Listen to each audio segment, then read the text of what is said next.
Good morning. Ohayou gozaimasu. This is, as I said before, the Theatre of the Strange and Fantastic. I'm sure you're all at the Sony press conference, so you've seen the trailer, etc. What I'm going to do today is a little bit different from what, I don't know, it's a bit different from what most people do, because I've never been to one of these, so I'm just saying that in the first place. But I hate PowerPoints. Can't stand it. So there's no PowerPoint, there's a game, and afterwards I'm going to show you some image boards from different scenes throughout the game. But first off, I'm going to talk about something that's really important to me is the inspiration behind Puppeteer. As you know, in the press conference I talked about my son. And I've been in games for 20 years, and I have a kid now, he's 8 years old, and it was interesting playing games with him that he would get bored, and he would put down the controller and go, I'm going outside. And half of me was like, wow, great, it's going outside to play, awesome. And then the other half of me as a game creator was, oh my God, I never did that, right? I sat in my bedroom with my Spectrum, right, and playing games, and just like, wow, I'm so into this, and my mum would come up and pull the cable out. You know, there were no saves, and you were at level 98, and you could continue.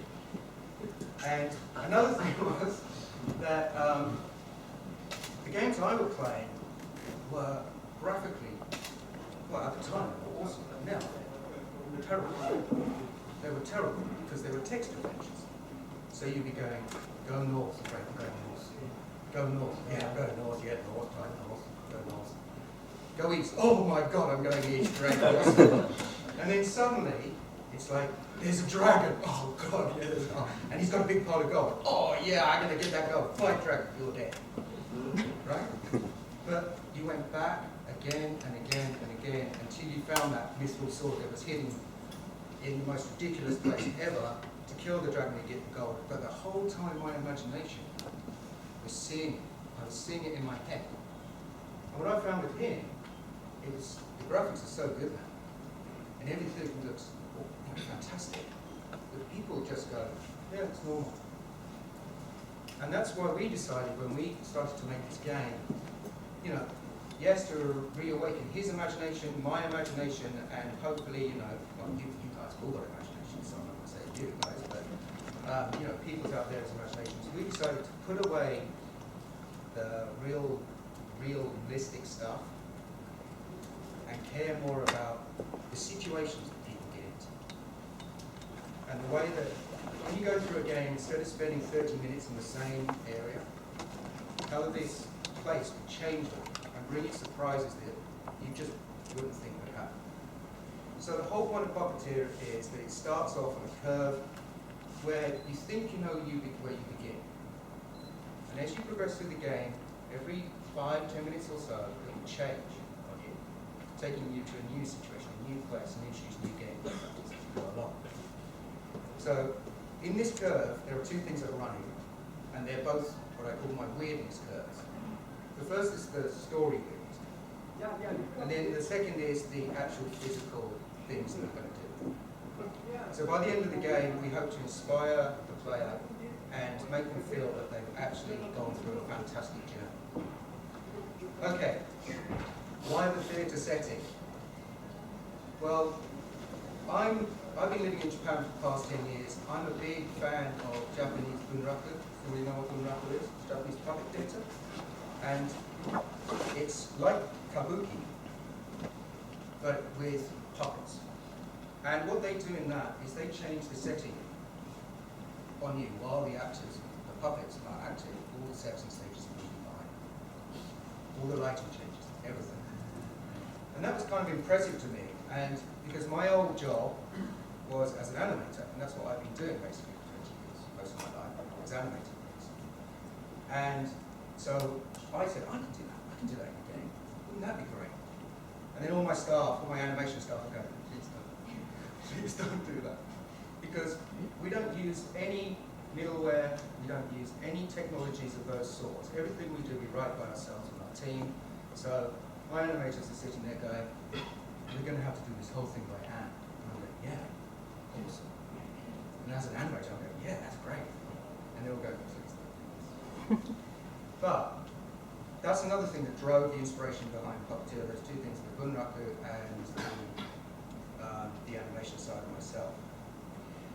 So obviously that theatre setting came out of that love for bunraku, but it also set up a load of other stuff. For instance, you know, I can't play games like Call of Duty when my son's sitting there, you know, because it's illegal, right?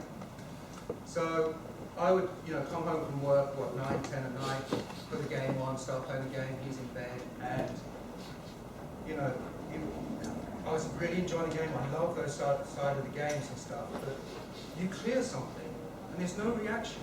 There's nobody up. They're all in bed asleep. And I live in Japan, so my friends are in, you know, England and Canada and America. We've all split up and get away and gone around the world and stuff.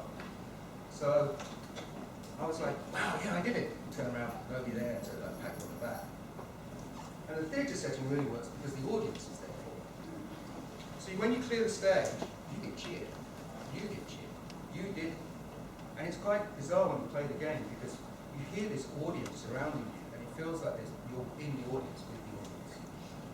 Another thing is that if I use a theatre setting, I can use a fixed camera.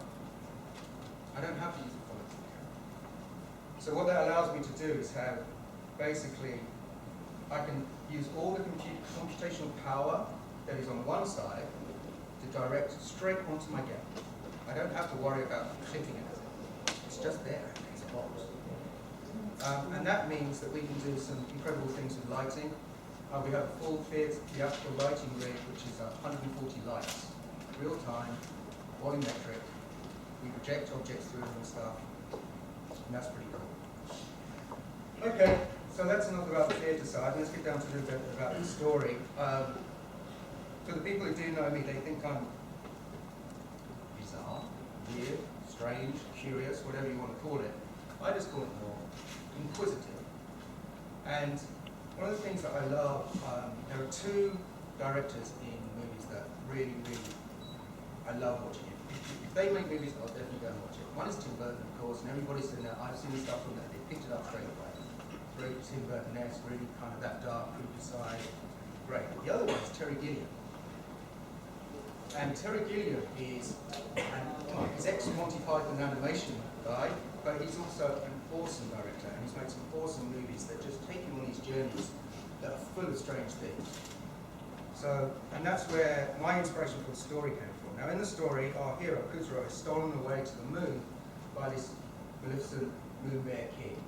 And he shoves him into a puppet, and then he eats his head, which he obviously doesn't. And then, once he's eaten his head, our hero is left without head on his shoulders. So he scrambles around to find anything that's around. And so that is one of the key points of our main gameplay, which I'm going to show you later. He can find these different heads, there are lots of them to find, and then he can use them to change the world around. But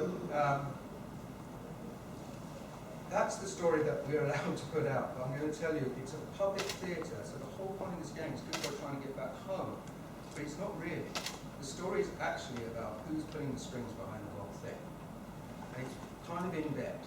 It's written both in Japanese and English at the same time. A lot of conversation with my Japanese writer and myself, and we write it together. Okay, I think it's enough of my chat.